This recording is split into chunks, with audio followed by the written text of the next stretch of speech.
Ok, entonces muy bienvenidos. Hoy vamos a realizar la segunda clase del curso de control de calidad en la versión en español. Es un gusto para nosotros tener ustedes acá y la ponente de hoy es Roselena, que va a empezar. Yo voy a pasar la palabra para Roselena empezar la actividad. Gracias, Dr. Poloni. Muy buenas tardes. ¿Me escuchan bien? ¿Listo? Sí, se ¿Sí? escucha bien. Perfecto. Yo soy Roselena Montenegro. Estou em Controlab há 15 anos. Sou gestora de laboratório de ensaios, gestora de relações e gestão de serviços também. É um prazer estar aqui com vocês. Trabalho, sim, apoiando a los laboratórios e a implementação das boas práticas, e também em el cumprimento das normativas vigentes. Espero, de coração, que esta charla seja útil e contribua ao fortalecimento da qualidade em nossos serviços. Eu vou começar aqui com a apresentação. Um momento, por favor.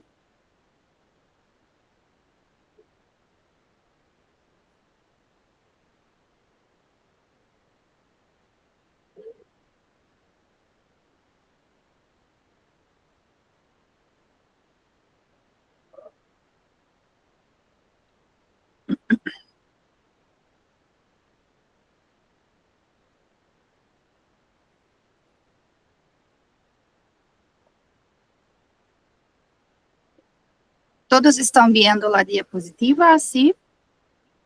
Sí, se puede ver propiamente. Listo. Agora vamos falar sobre as boas práticas de laboratório, BPL. Já me apresentei a vocês, pero eu me olvidei da titulação. Sou farmacêutica e bióloga também, especialista em imunohematologia. Então, o que são as boas práticas?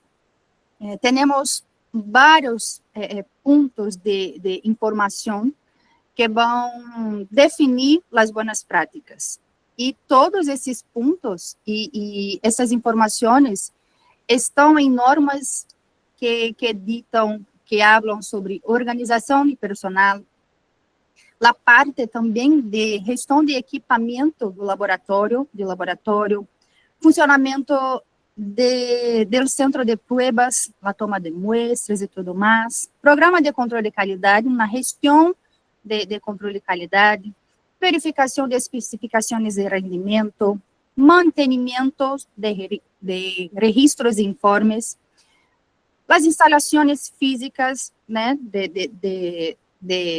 de laboratório, transporte e gestão de muestras, seguridade personal, LIS, que é o Sistema de Informação de Laboratório, e gestão da qualidade.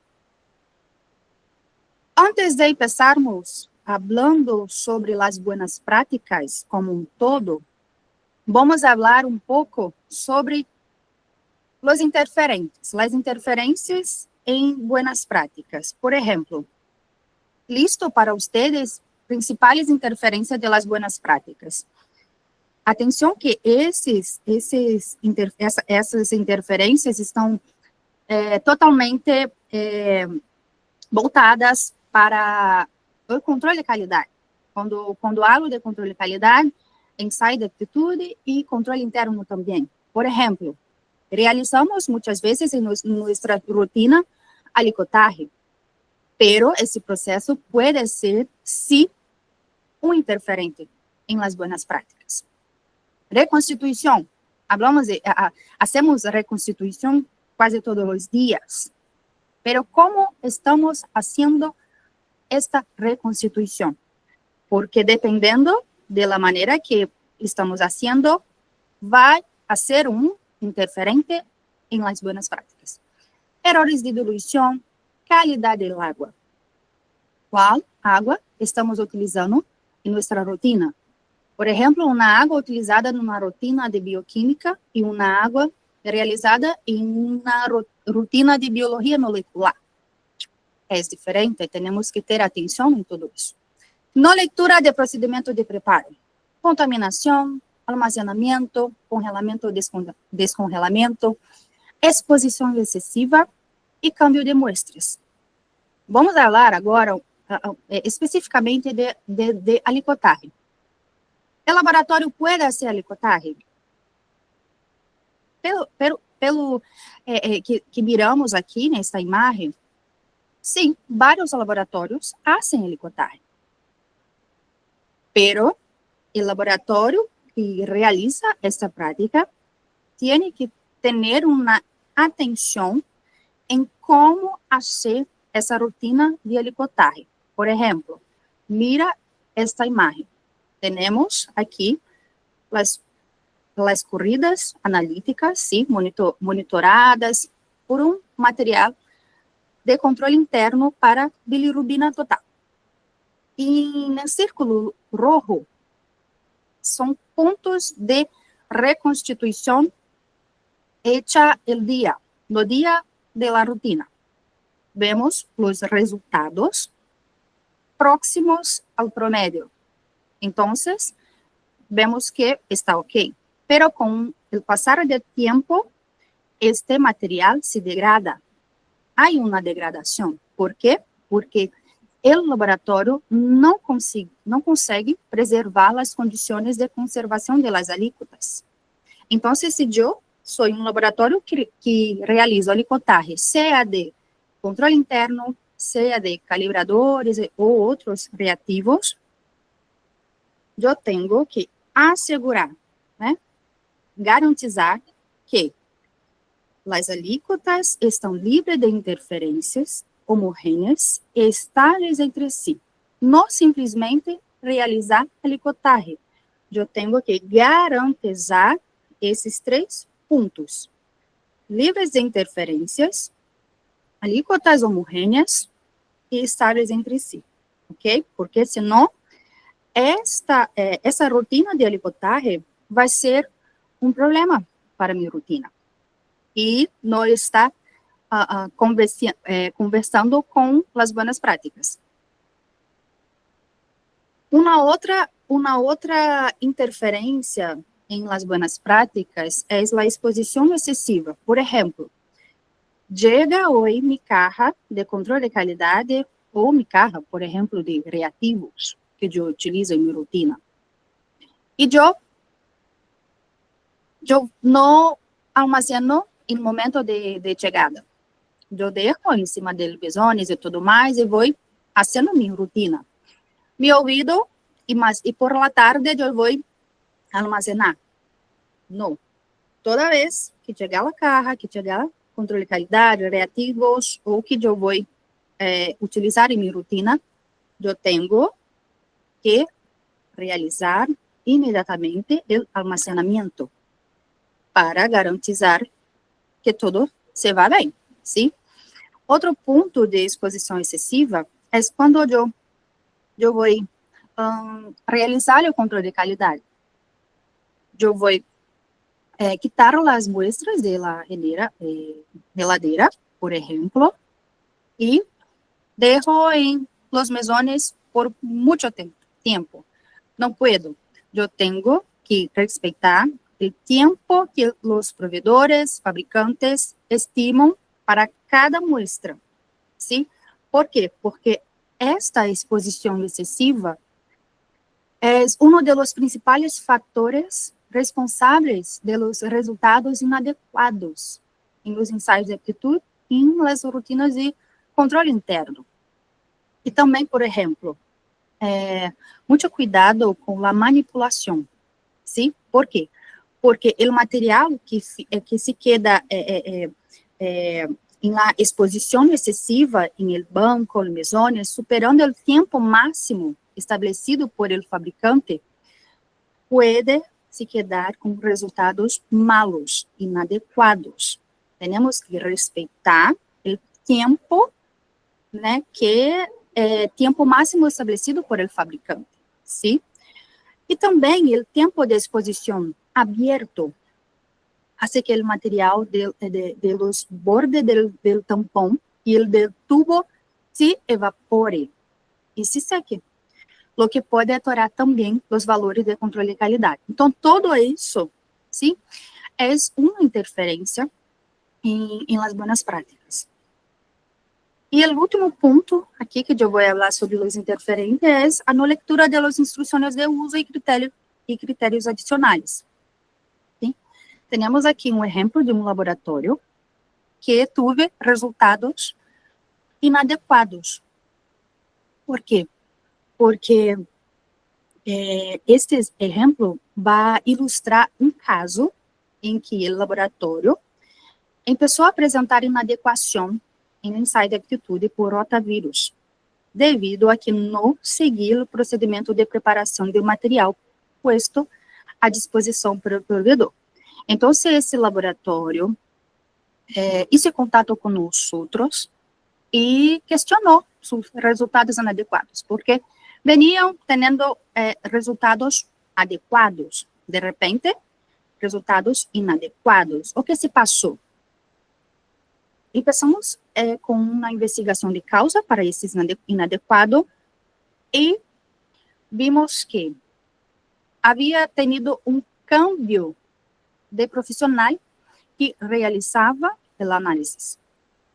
E este novo profissional estava fazendo uma diluição, quando nossas instruções de uso ha dicho que não se deve diluir novamente, porque esta amostra está lista para a análise. Então, é importante que hacemos a leitura das instruções de uso e critérios adicionais também.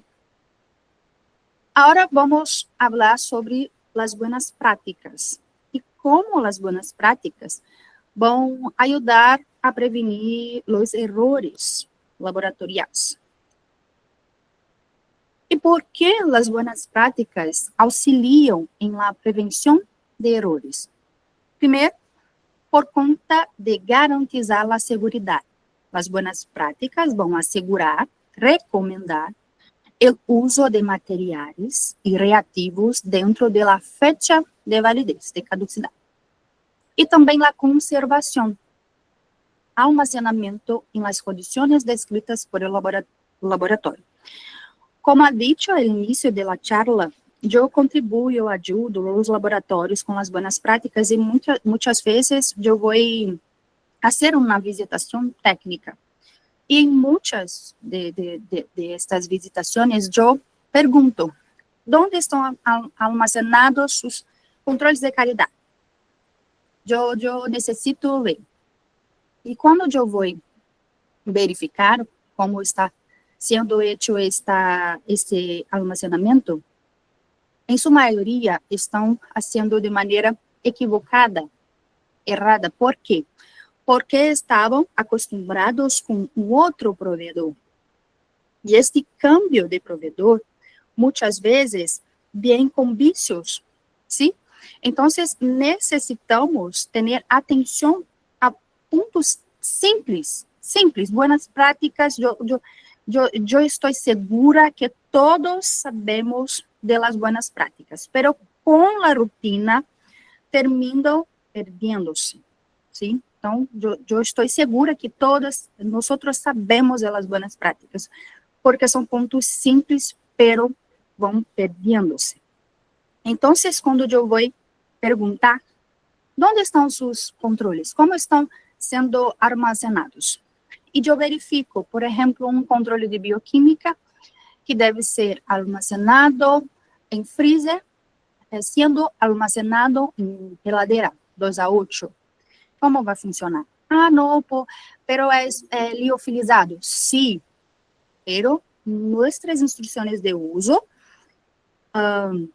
estão nos dizendo que devemos armazenar freezer, sim? Então, necessitamos ter essa atenção em las condições descritas pelo fabricante, por os provedores também. Outro ponto importante, as boas práticas vão garantizar a conformidade. Como? O equipo deve estar em condições utilizadas de acordo com as especificações do fabricante. Eu tenho alguns equipos de coagulação, por exemplo, que têm uma temperatura para se utilizar. Então, eu tenho que garantizar que minha área de coagulação esteja com a temperatura de acordo com as especificações do fabricante. E também, as boas práticas para garantizar a trazabilidade. Sim, porque todas as atividades realizadas dentro do laboratório têm que ter uma descrição, sim, em procedimentos operativos para todas as tarefas e registros dos controles realizados. Isso vai também garantizar e nos ajudar com problemas mais à frente, por exemplo. Tudo necessita estar registrado. Falei muito sobre a temperatura e armazenamento, é importante porque um armazenamento inadequado pode afetar significativamente aos resultados de um ou mais analitos que compõem o material de controle de qualidade interno ou controle de qualidade externo também. Em nossa plataforma, temos vários acessos que podemos verificar, por exemplo, de controle interno. Prospectos, lá em controle interno, prospectos, temos todos os informes, todos os procedimentos de uso. Então, é importante verificarmos. E lá em la muestra também temos a temperatura de armazenamento, sim?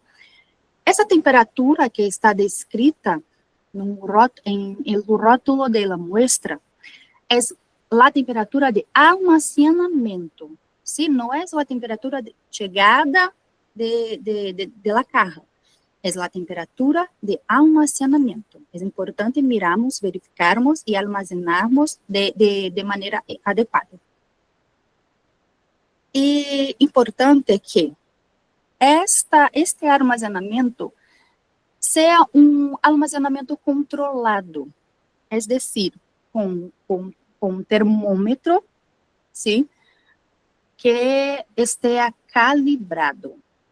Sim, é importante que tenhamos esta atenção para o termômetro que está ali controlando a temperatura.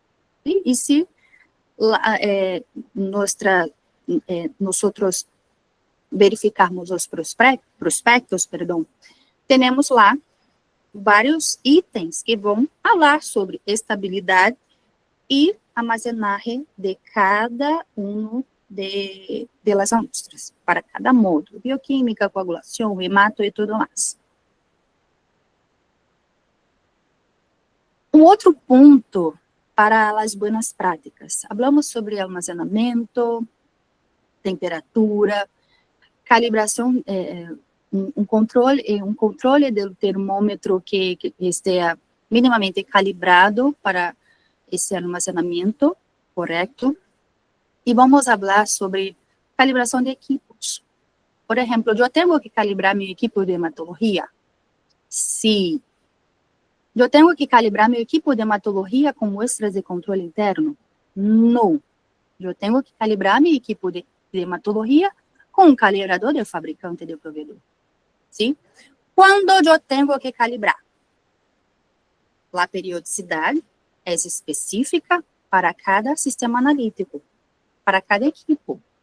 Por exemplo, eu trago aqui para vocês, em esta diapositiva, um exemplo de um calibrador, que é um calibrador liofilizado, que quando não está reconstituído, tem uma validez, sim, de almacenamento. E quando está reconstituído, vai ter outras especificações de sua validez. Em temperatura ambiente, por exemplo, constituído 8 horas. 2 a 8, 2 dias. Em freezer, 4 semanas, quando congelado uma única vez.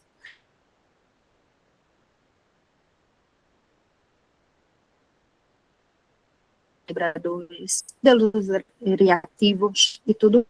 Por quê? Porque para cada fabricante, para cada provedor, eu tenho uma especificidade, sim? E volvemos aqui para calibradores. Eu tenho que ter atenção em conservação e caducidade corretas. Muitas vezes os calibradores se quedam. Sí. Entonces yo hablaba que tenemos que tener un punto de atención para la estabilidad del calibrador que vamos a utilizar, por ejemplo, porque un calibrador tiene una validez mencionada en su rótulo, pero pode ser reconstituído, puede tener outras validez. Por exemplo, de 15 a 30, este calibrador vai ter sua validez a 8 horas, temperatura ambiente, 15 a 25, perdão. 2 a 8, 2 dias. Sim, em 4 semanas, quando congelado uma única vez. Então, para cada calibrador, temos pontos de atenção, sim? E volvemos a calibradores. Polônia, está me escutando bem? Sí, se escucha. Ah, sim, graças. Então, para calibradores, pontos de atenção. Conservação e caducidade corretas, porque muitas vezes temos calibradores em freezer, geladeira, e se queda vários dias, sim, vários meses. Então, temos que verificar a sua conservação e caducidade também. Sua conservação depois da preparação, como, por exemplo, este calibrador liofilizado, que, pois, reconstituir tem outras validez. A periodicidade, quando eu vou calibrar? Se, por exemplo, eu tenho um equipo de bioquímica, o manual de fabricante diz que tenho que calibrar a cada 6 meses, pero quando tenho resultados com uma tendência, seja positiva, seja negativa, eu não vou esperar me quedar 6 meses para poder realizar uma calibração. Eu vou realizar uma nova calibração, sim, com resultados inconsistentes, por exemplo. E também eu tenho que verificar em momento de mantenimentos, sim, e tudo mais. Importância da calibração segundo o CLC. Temos muitos documentos, normativas, que vão estabelecer a importância da calibração. E CLC é um documento muito utilizado, sim, por os laboratórios em todo o mundo. E vemos aqui a importância, por exemplo, a calibração vai garantizar a precisão, vai reduzir os erros sistemáticos, vai manter a trazabilidade metrológica e cumprir com os requisitos regulamentários. E também para que eu realize uma validação ou uma verificação de métodos de suporte de um sistema analítico, por exemplo, eu não vou realizar ter meu equipo listo para esse processo de validação e verificação. E a calibração é um ponto importante nessa etapa de validação e verificação. É o mais importante. Quando eu tenho equipos calibrados, eu vou ter uma segurança em todos os resultados do paciente. Eu trago aqui um checklist diário, que é uma lista que eu vou comprovar, né, diariamente ou a cada uso que meu equipo está listo para uma rotina. A calibração de instrumento é um requisito de processos de certificação e acreditação, como as ISOs, CAP e tudo mais. E o instrumento mais utilizado em nossa rotina laboratorial é a micropipeta. Então, eu tenho que fazer um levantamento de todos os equipos que são calibrados em minha rotina para realizar a calibração, sim? E mais que isso, eu tenho que verificar um laboratório que seja um laboratório acreditado para realizar a calibração, acreditado por la ISO 17025. Depois dessa calibração, dessa etapa de calibração, eu vou receber esta micropipeta calibrada e um certificado de calibração. Eu tenho que fazer análise crítico de los resultados obtenidos para verificar se eu posso continuar com esta micropipeta dentro desta área, por exemplo. Sim, então, esse levantamento de quais são os equipos calibráveis eu necessito fazer. Não só para as micropipetas, como também para termômetros, placas microbiológicas, o material de vidro, sim? E dentro ainda fazendo um link com a calibração de equipos, temos como uma boa prática a reconstituição do material. E esta etapa de reconstituição do material, seja calibrador, seja controle de qualidade, é uma etapa pré-analítica. E existem dois pontos de atenção. Eu necessito fazer uma reconstituição do material com uma pipeta, micropipeta calibrada, e verificar o tipo de água que eu vou utilizar para a reconstituição, sim? E também o volume indicado por o provedor. E falando de água,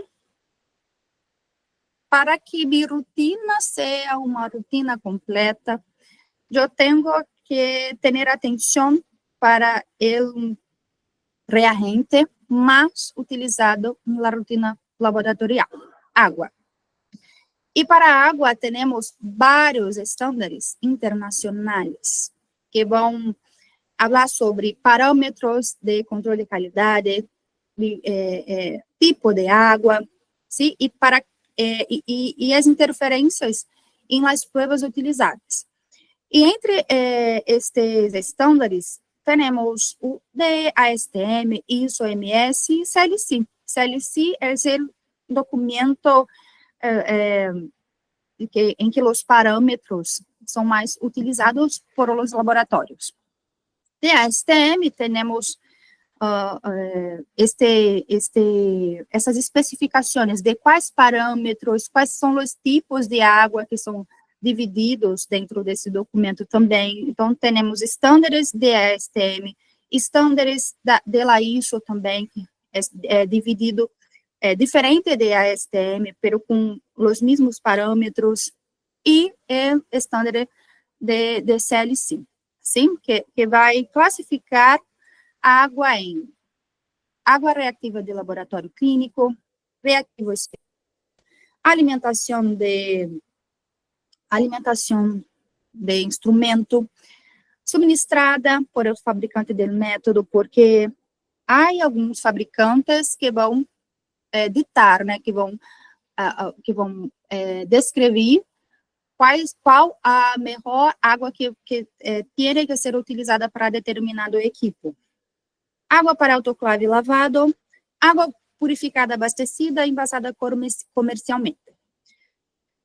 E nós, de Controlab, temos um documento específico que vai falar sobre água. Então, eu invito a vocês a verificarem em nossa plataforma esse documento com mais calma, lerem tudo, sim? Esse documento vai trazer tipo de água, terminologia, para cada terminologia, uma definição e suas especificações também. Importante sabermos que água reativa não deve armazenar-se. Deve utilizar-se tão pronto como se produza. Por exemplo, aqui em Controlab eu tenho um sistema de purificação. Para um sistema de purificação, eu tenho que realizar diariamente condutividade, semanalmente microbiologia, e assim outros parâmetros, sim? Tenho que fazer o controle de qualidade. E a água que eu que utilizo hoje desse sistema de purificação, amanhã não vou utilizar. Se eu vou solicitar uma nova água, vamos dizer assim. E por quê? Porque justamente por conta da contaminação por gases ambientais e o crescimento microbiológico, sim? Outro ponto de boas práticas são os registros de mantenimentos e uma gestão de los equipos que eu estou utilizando. Eu tenho que, quando eu vou começar com uma nova tecnologia, um novo equipo, eu tenho que ter uma gestão de funcionamento desse equipo. Sim, então, nas licitações e tudo mais, eu tenho que colocar mantenimento preventivo. Esse mantenimento preventivo vai detectar, né, de antemão, algum problema desse equipamento. E com isso, eu não vou ter paradas não desejadas. Por exemplo, eu tenho um formulário de registro para cada equipo em meu laboratório, que eu vou fazer esta gestão, tá? E para cada equipo eu tenho uma descrição de mantenimento. Por exemplo, para este equipo aqui, eu tenho que utilizar mensalmente uma limpeza de rotina. E eu tenho, então, um checklist diário, que eu vou, antes de começar a rotina de controle de qualidade, paciente, eu realizo essa comprovação com um checklist diário. E também eu vou verificar meu formulário de mantenimento preventivo. Será que hoje eu tenho que fazer uma limpeza de rotina com hipoclorito? É uma limpeza mensal realizada por um técnico interno, sim? Por o responsável da equipe, do funcionamento da equipe. E um mantenimento preventivo que se deve realizar anualmente por uma pessoa externa, que vai cambiar peças e tudo mais. Então, mira dos passos importantes que são recomendados pelo fabricante e sua periodicidade. Mantenimento corretivo também. Eu tenho que fazer registros destes mantenimentos corretivos, porque com esse registro eu posso ter uma visão geral de quantos mantenimentos corretivos eu tive, por exemplo, em um ano, por exemplo. E com isso eu vou solicitar para minha diretoria um câmbio de equipe, uma nova metodologia, porque em um ano eu tive 5 mantenimentos, 10 mantenimentos. Isso impactou quanto em minha rotina, quanto em tempo de repetição de muestras, reativos, custos e tudo mais. Importante é que depois de um processo de mantenimento, seja preventivo ou corretivo, necesitamos comprobar os resultados dos controles. Então, o técnico externo que está, por exemplo, realizando um mantenimento preventivo ou um mantenimento corretivo, não pode sair de meu laboratório sem antes comprovar que os controles estão ok. Se há alguma desviação, é necessário realizar uma calibração ou um câmbio de uma outra peça e tudo mais. Este responsável do mantenimento, todavia, está em meu laboratório e vai solucionar isso. Sim, então, é importante que esse processo de mantenimento seja bem definido. Procedimento operativo estándar. É importante, todas as atividades em nosso laboratório, de nossa rotina, deve ter um procedimento operativo estándar, com uma linguagem fácil de entender, que esteja à disposição do equipe técnico e que seja atualizado e revisado periodicamente por o personal responsável. E por quê? Porque o objetivo é normalizar todas as atividades que se levam a cabo em um laboratório. Leitura das instruções de uso e prospectos, falamos sobre a não leitura do que pode acontecer, ocorrer, Sim, então, a leitura das instruções de uso, prospectos, manual do equipo é uma boa prática. Principalmente porque os provedores sempre se preocupam por estarem atualizando suas instruções de usos, melhorando seus processos e destacando qualquer tipo de câmbio em esses documentos. E aconselhando-lhes ler-los antes de realizar qualquer procedimento com material de controle. Então, temos na nossa plataforma este acesso e tudo mais. Outro ponto de boas práticas é análise crítica dos resultados de controle interno. Eu não vou simplesmente fazer o controle interno, eu tenho que fazer o controle interno e verificar se há tendências, se meus resultados obtenidos estão próximos ao promédio, como estão dentro do range de los prospectos. Esta imagem é um análise de cloruro, por exemplo. Empezamos em uma investigação, verificamos que as muestras de controle interno estavam almacenadas de maneira correta. A reconstituição ha sido hecha com uma pipeta calibrada, água correta, pero e o lote?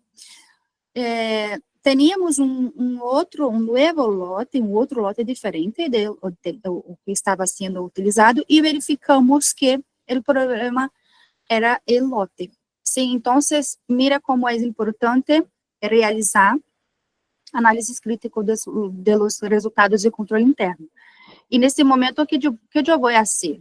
Eu vou interromper a rotina para investigar, fazer uma investigação de causa e verificar os impactos em los resultados de los pacientes com este lote utilizado. Então, é importante aí verificarmos e realizarmos sempre análises críticas de los resultados de controle interno. Análise do rendimento de los resultados de controle externo de ensaio de aptitude. Eu tenho que verificar ronda por ronda, item por item, como estão meus resultados. Há tendência positiva ou negativa? Eu necessito. Há um resultado inadequado?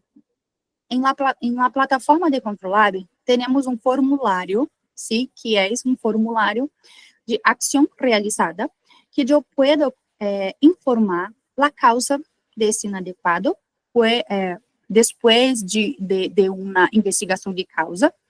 É como se fosse um formulário que nós realizamos em papel, pero isso está dentro da plataforma, então se queda mais fácil, sim, de gestionar e tudo mais. E eu vou informar a causa, informar a ação que eu realizei e descrever o que mais seja interessante e importante dentro deste processo. Outro ponto para que nos ajuda muito nessa análise de rendimento dos resultados de ensaio de aptitude são os gráficos disponibilizados por Controlab. Por exemplo, me gusta muito esses dois, um índice de desviação e gráficos de Udemy. Em índice de desviação, eu vou mirar, eu vou verificar facilmente como os resultados estão nos dados por cada ronda. E com isso eu vou tomar ações. Para que, por exemplo, eu estou com uma tendência com os 3 resultados arriba do promédio. Eu vou já pensar, eu penso que pode ser um erro sistemático. Então, eu vou realizar algumas ações. Sim, e o gráfico, perdão.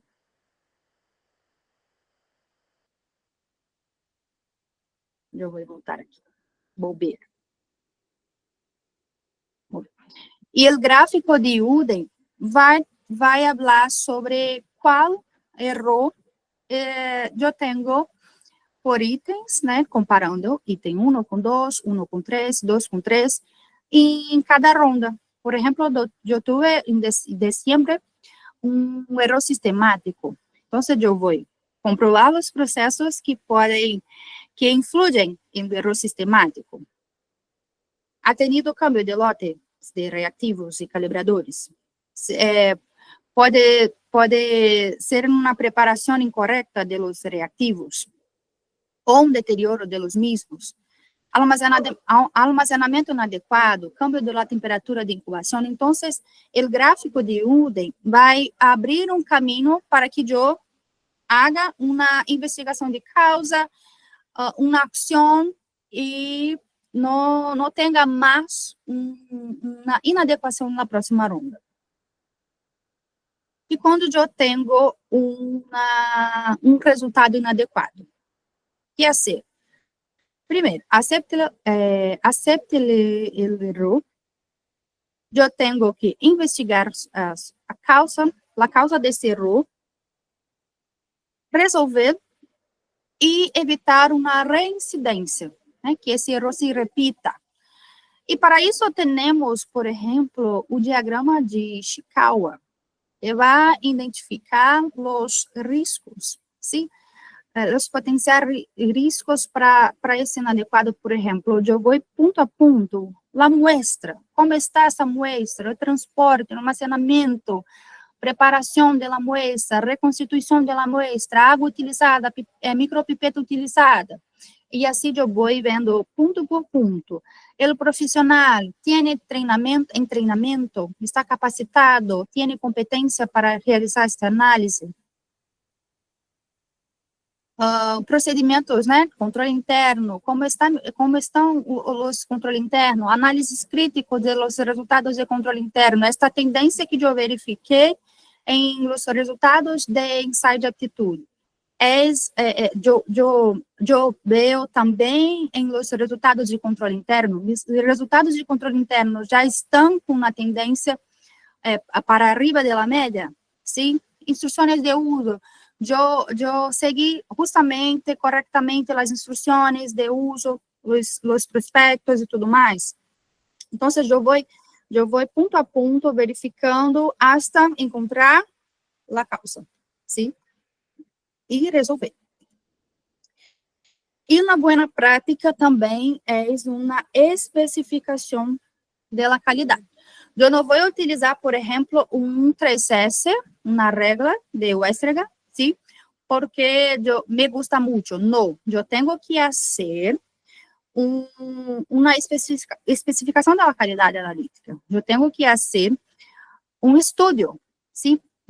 Por analito, sim, por exame e por matriz, glucosa no suero, sangue e tudo mais. Então, para cada uma, eu tenho uma especificação de qualidade analítica diferente. Em Controlab, temos nossa plataforma gestão da qualidade analítica, que vai unificar, une a informação analítica dos dados de ensaio de aptitude com os dados de controle interno, e assim vai definir a especificação da qualidade, que é o erro aceitável de uma prova.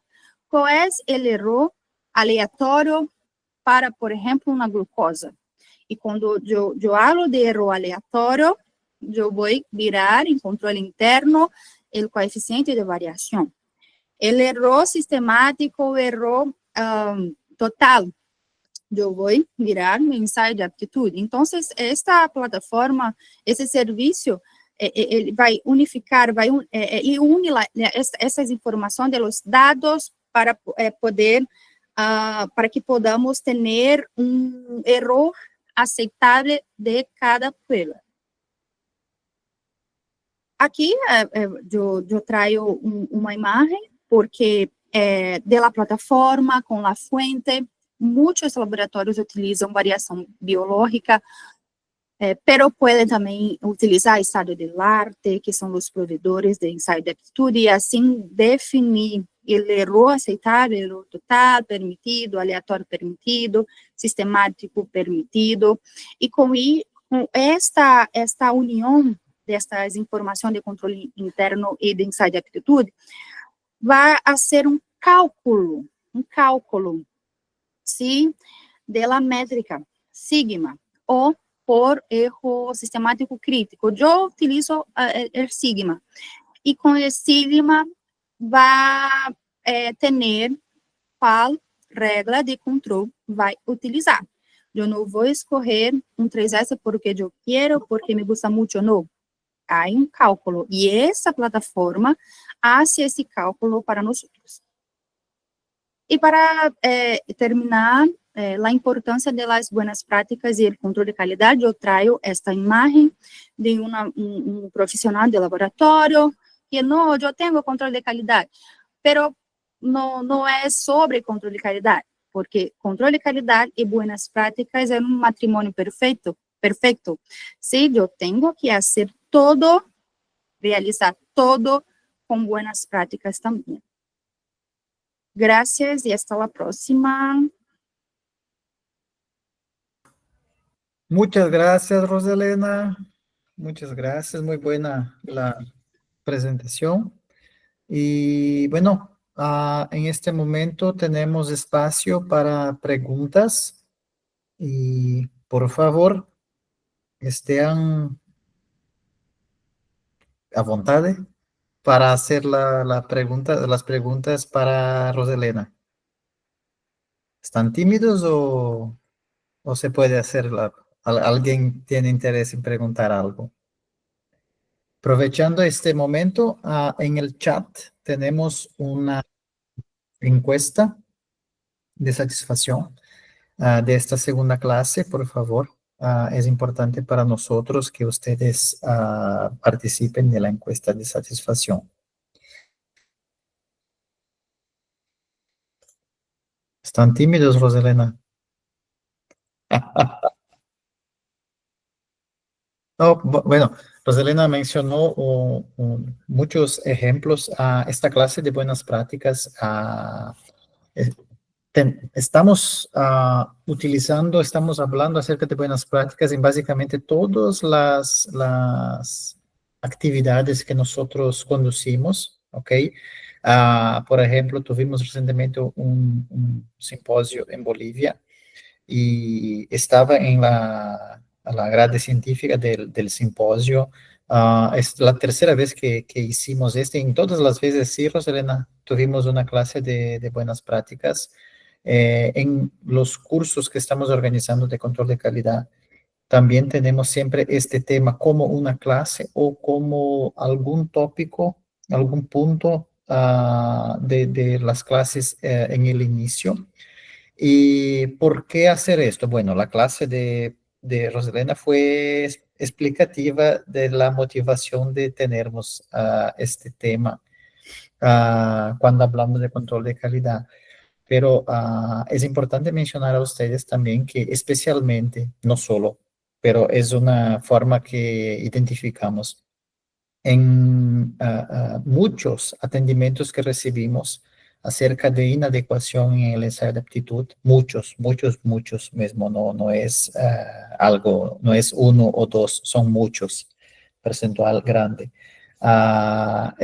Los errores están conectados con alguna no observación de buenas prácticas o alguna mala práctica. Entonces, entendemos que este tema tiene importancia total cuando vamos a hablar de control de calidad, porque si tenemos un gran número de inadecuación en el ensayo de aptitud que son conectados con problemas relativos a buenas prácticas, es seguro que esto pasa también con el control interno y infelizmente seguro que esto pasa también con las muestras de los pacientes. Entonces, es un tema importantísimo, ¿ok? Rosalena, hay una pregunta de Jessica. ¿Sabe si los ensayos de coagulación tienen la particularidad de calibrarse con controles?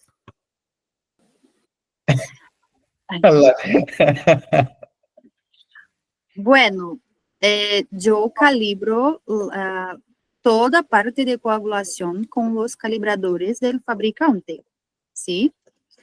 Yo no conozco esta práctica de calibrar con controle, ¿sí? yo veo mucho las personas utilizando, por ejemplo, muestras de controle para calibrar hematología, pero no es una buena práctica, porque hacen ajustes y todo más, pero no es una buena práctica. Como ha dicho, la calibración de equipo es un punto importante que debemos hacer con los calibradores de fabricantes y proveedores. ¿Sí? ¿Cierto? Sí, ¿Cierto, Poloni? sí, sí, sí. Y para complementar lo que Roselena estaba hablando, los equipos tienen en su instrucción de uso, en su manual, tienen informaciones acerca de cómo proceder la calibración, cuáles son los calibradores preconizados por el fabricante. Entonces, hay que ser observado esto para obtener resultados adecuados. Ah, una otra pregunta, ¿cómo sería de Manuel Quintanilla Cárdenas? ¿Cómo sería el procedimiento para obtener nuestra media poblacional? Manuel, ¿se puede explicar un poco mejor la media poblacional, media de los pacientes que ustedes están atendiendo? ¿Es esto? ¿Será que es la variación biológica? ¿Se puede No. explicar un poco más, por favor? Puede incluir en el chat o puede abrir el micrófono para hablar. Eso, puede abrir un micrófono que yo creo que va a Más ser más efectivo, ¿eh? sí. Más.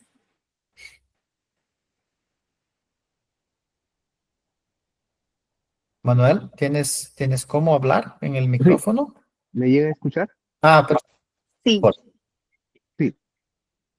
Ah, no, sí, buenas. Quería decir que consultarle.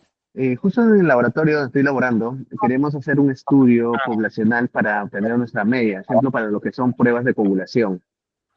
Y queremos analizar, no guiarnos tanto de lo que dice ni la media del inserto, ¿no?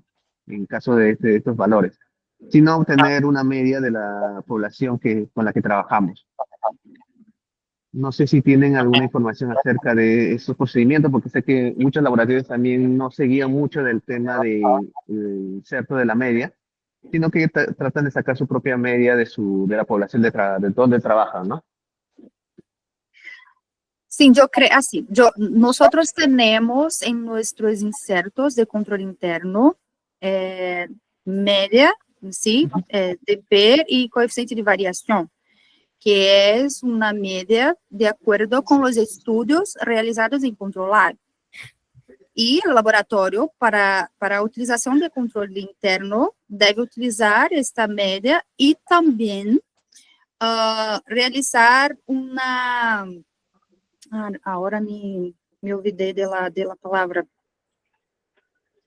Y realizar sus propias medias, pero con ese control interno de los insertos, ¿sí? Valoración, Lena, Una valoración. valoración, pero no está relacionado con la media poblacional, mas sí con su rutina de control interno. Ahora, para una media poblacional, yo creo que tiene algún protocolo en su país o algo así. Yo no, ¿sabe, Poloni, cómo es? Yo no. Yo no sé si entendí adecuadamente o que Manuel está preguntando. Si es acerca de trabajar como, por ejemplo, con media de los pacientes para establecer, para trabajar con muestras de pacientes como muestras control o establecer valores de referencia, valores usuales, regulares para los pacientes. Claro, va por la parte de valores de referencia, sí, que claro, acá por lo menos acá en Perú, sí se utiliza las poblaciones, valores de pacientes, para sacar nuestro rango de referencia, ¿no? Ah, ok. Pero una recomendación que nos hizo justo la casa comercial de trabajo, nos indicaron de que también podríamos ya trabajar con pacientes sanos, no pacientes, con pacientes sanos, para hacer la medición de estos parámetros y así obtener nuestra propia media, ¿no? Ah, Sí, sí, pero está hablando de control interno. Claro, claro, como Ah, forma de sí, control interno. sí, perfecto. Entonces, yo creo que es eso que yo estoy hablando. deve sim ter suas próprias médias com as muestras de controle interno, porque vai refletir sua realidade, sim, está dentro de suas condições ambientales. E para isso, nós realizamos dentro de 20 dias, minimamente, dos análises, sim, por dia, e assim temos nossa coeficiente de variação, média e desvio também. Ah, ok, ok. Sim, Claro. 20 dias, 20 dias, não, perdão, uma semana, 2 análises por dia, sim, assim nós vamos ter. Há pontarras, no planilhas, pontarras? Plantilla, ¿no? Planilhas, quando nós falamos aqui em Brasil, e dentro de nossa plataforma também temos como fazer isso por ser online. Nós podemos treinar, fazer uma apresentação de como obter esses valores, sim? Ah, ok. Entonces Ok. sí es recomendable también trabajar de esa manera, ¿no? Trabajar con controles para ajustar o básicamente contrarrestar nuestro control interno en todo caso. Sim. Ah, ok. Listo. Gracias. Gracias. Hay un comentario que creo que es siguiendo lo que estaba siendo hablado ahora de Patricia. La idea es que cada laboratorio obtenga su propia media porque las condiciones que vienen en el inserto son calculadas bajo condiciones de fabricante que no pueden ser iguales a nuestro laboratorio. Eso fue exactamente lo que estaba siendo mencionado. Sim. Perfeito. Hay una otra pregunta respecto de la media. ¿Qué paso sigue para reevaluar o reasignar el valor de una media propia? ¿Usa sigma, error total? Como? Deixa eu ver aqui. En el chat, en el chat. A média que passo sigue para reevaluar.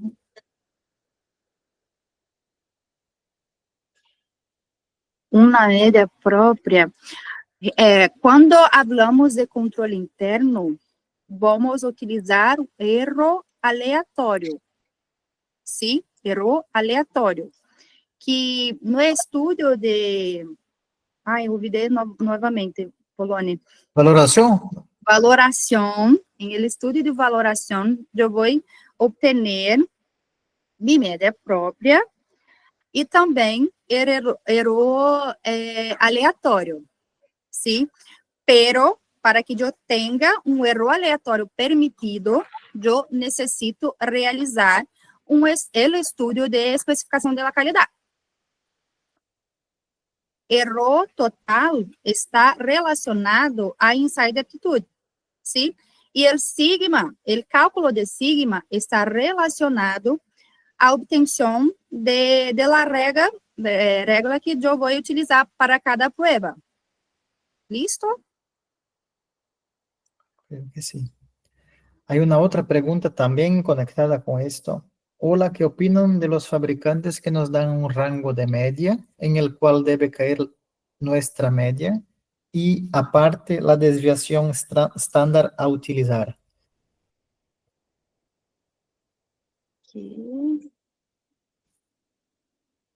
Assim, eu creio que as informações de los provedores, de los fabricantes, são informações para que nós podamos verificar neste momento me olvidei novamente, ¿Valoración? de valoração, podamos ter caminho, vamos dizer assim. Pero é importante que nós podamos ter nossas médias, nossas próprias médias, DP e LCV também. Sim, os dados dos provedores são um caminho para nós verificarmos naquele momento de valoração como estão as informações. Por exemplo, é importante que no momento de uma nova valoração se haga junto com el control anterior, ¿sí? Entonces, antes de la fecha de caducidad, ¿sí? Del vencimiento de la fecha de caducidad, yo realizar esta valoración, ¿sí? Así yo tengo ya algo establecido de control interno y yo estoy ahora realizando una nueva comprobación para esa muestra de ese nuevo lote y todo más. ¿Listo? Listo. Bueno, ¿hay alguien más que quiere hacer alguna pregunta?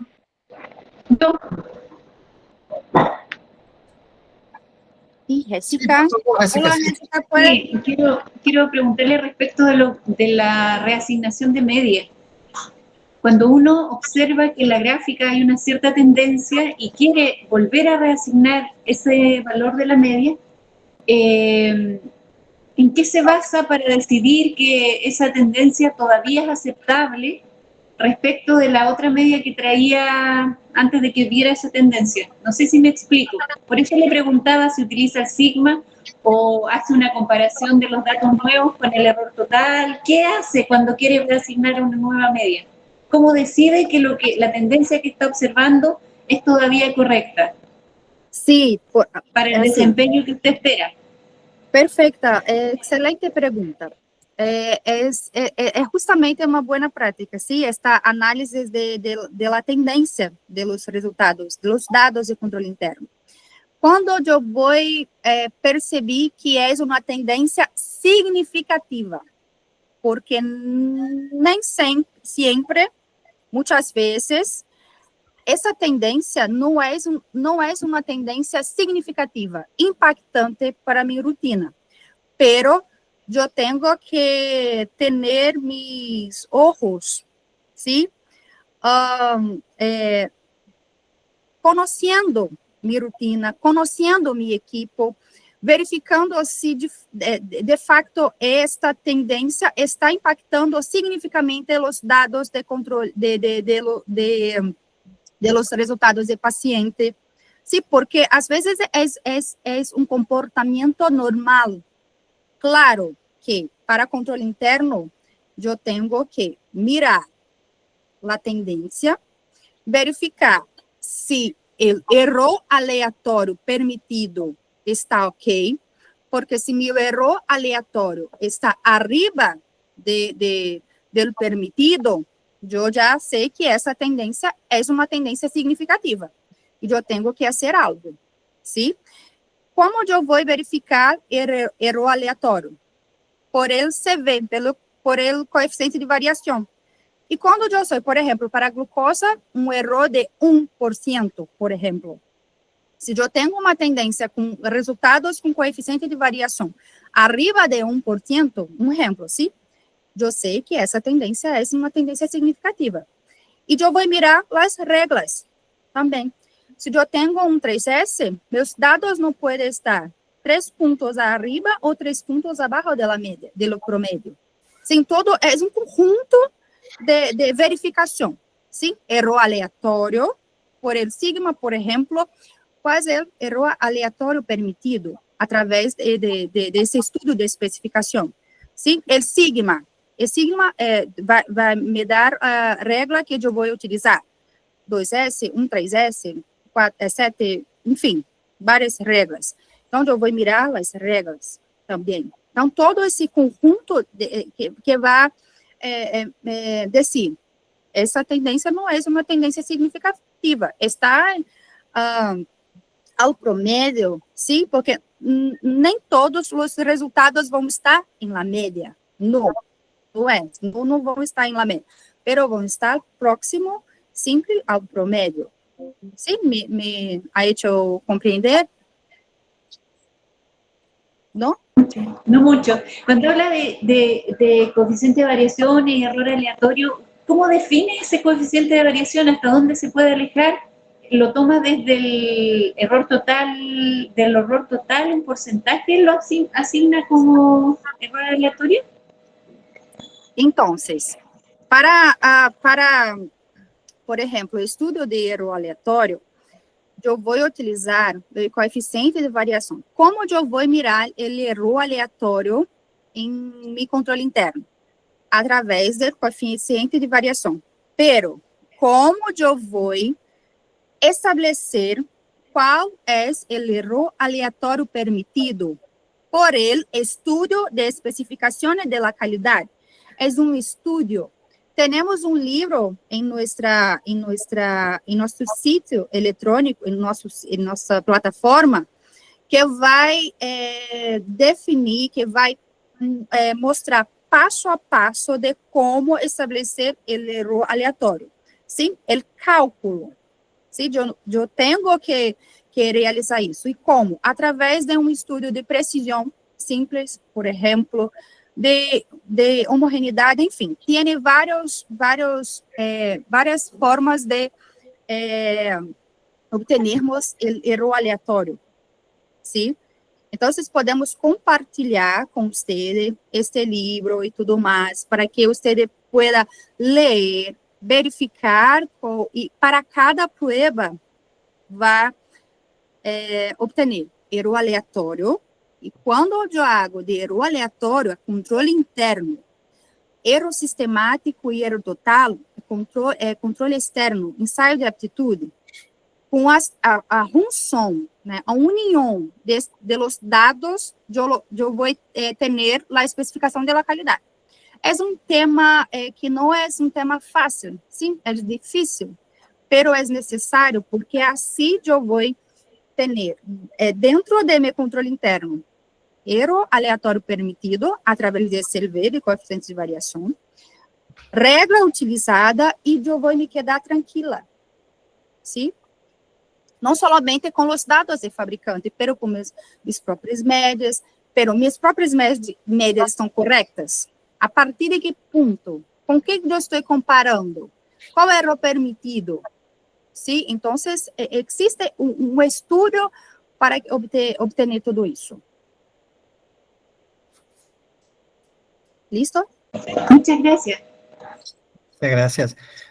Roselena, hay una pregunta acá acerca de la formación, porque la persona ingresó con retraso. Roselena tiene formación en biología y en farmacia, ¿correcto?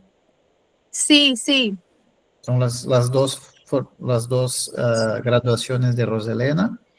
Y si no pudimos estar toda la sesión completa, nos puede ayudar con la grabación. Sí, la grabación va a estar disponible en nuestra plataforma, ¿ok? Entonces, no se preocupen que la clase se queda grabada, ¿ok? ¿Hay más preguntas acá? Si no tengo la opción de realizar el empalme de lotes de control, ¿puedo exigirle a mi rutina un media preliminar a partir de un duplicado más menos 3 desvíos estándar hasta conseguir suficientes datos? Perdón, suficientes datos, 20 para mi media de trabajo.